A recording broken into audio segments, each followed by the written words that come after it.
Hello students, कैसे हैं। वैसे तो ये सोने का वक्त हो गया है, लेकिन क्योंकि कल दीपावली है और मेरा मन मान नहीं रहा है कि ऐसे कैसे सो जाऊं, तो मैंने सोचा कि चलो आपसे कुछ बात की जाए। स्टूडेंट्स, क्या होता है कि हम सभी जितने भी टेस्ट की प्रिपरेशन करते हैं, हमारे मन में एक बात चल रही होती है स्टूडेंट्स कि मार्क्स कैसे लाए जाएं। जब भी हम पेपर देते हैं तो हम सिर्फ मार्क्स के बारे में सोचते हैं, और डेफिनेटली होता भी है कि हम पढ़ रहे हैं तो डेफिनेटली किसके लिए पढ़ रहे हैं, मार्क्स के लिए पढ़ रहे हैं। हमारा चेक कौन कर रहा है, हमारे कितने मार्क्स आ रहे हैं वही तो चेक कर रहा है कि हम कैसा पढ़ रहे हैं।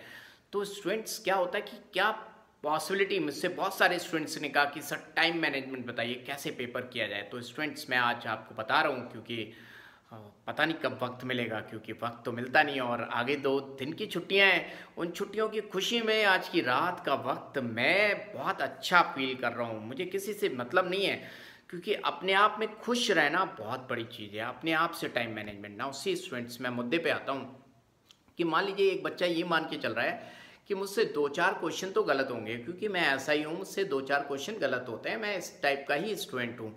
तो स्टूडेंट्स, मान लो उसने 30 क्वेश्चन किए, उससे एक क्वेश्चन गलत हो गया तो उसे कोई फर्क नहीं पड़ता, क्योंकि वो तो मान के चल रहा है उससे 2-4 क्वेश्चन तो गलत होने हैं। वहीं पे एक बच्चा वो ये मान के चल रहा है कि मुझसे कोई क्वेश्चन गलत नहीं होगा, और मान लो उसने 30 क्वेश्चन किए, उससे एक क्वेश्चन गलत हो गया। अब देखिए स्टूडेंट, एक बच्चा जो इंटेलिजेंट था, जो ये मान के चल रहा था उससे कभी कोई गलती नहीं होगी क्योंकि वो बहुत इंटेलिजेंट है, उससे एक क्वेश्चन गलत हुआ वो डिप्रेशन में आ गया। और एक बच्चा ये मान के चल रहा था मुझसे 2-4 क्वेश्चन तो गलत होंगे, वो बूस्टअप हो गया क्योंकि उसके 30 क्वेश्चन तक एक ही गलत हुआ, जबकि वो 2-4 मान के चल रहा था।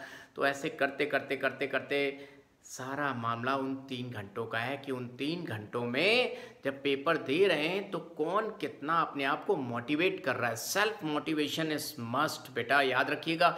सेल्फ मोटिवेशन यहाँ पे काम करता है कि क्या बच्चा साइकोलॉजिकली मान के चल रहा है। अगर बच्चा ये मान के चल रहा है मुझसे कोई क्वेश्चन गलत ही नहीं होना है, तो उसका एक भी क्वेश्चन हुआ वो डिप्रेस हो गया कि हाय अब मेरा क्या होगा, मैं तो ये मान के चल रहा था सारे सही करूंगा और मेरा तो यहीं पे बैंड बच गया।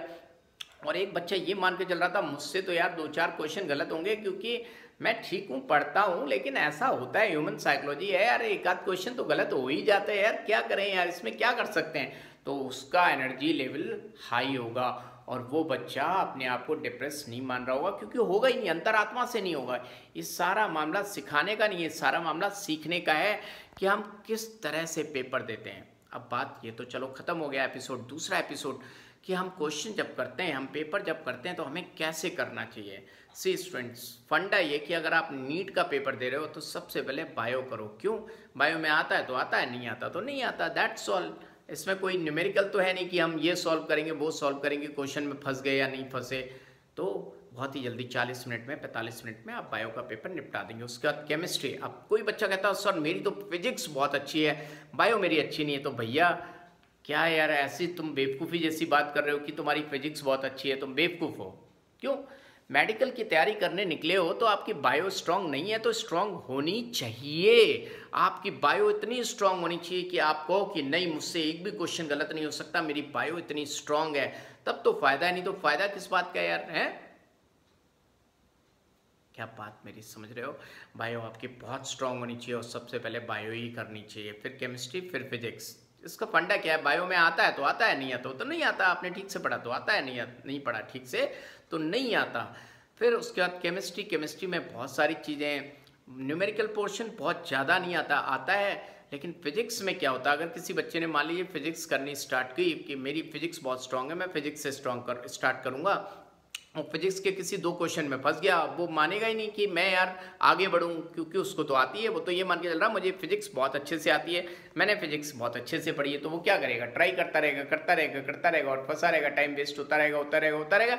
और लल्लू लाल बच्चा, लल्लू लाल कोई नहीं होता, लेकिन वो जो सोच रहा होगा कि मुझसे कमज़ोर बच्चा, वो आगे निकल जाएगा। क्यों?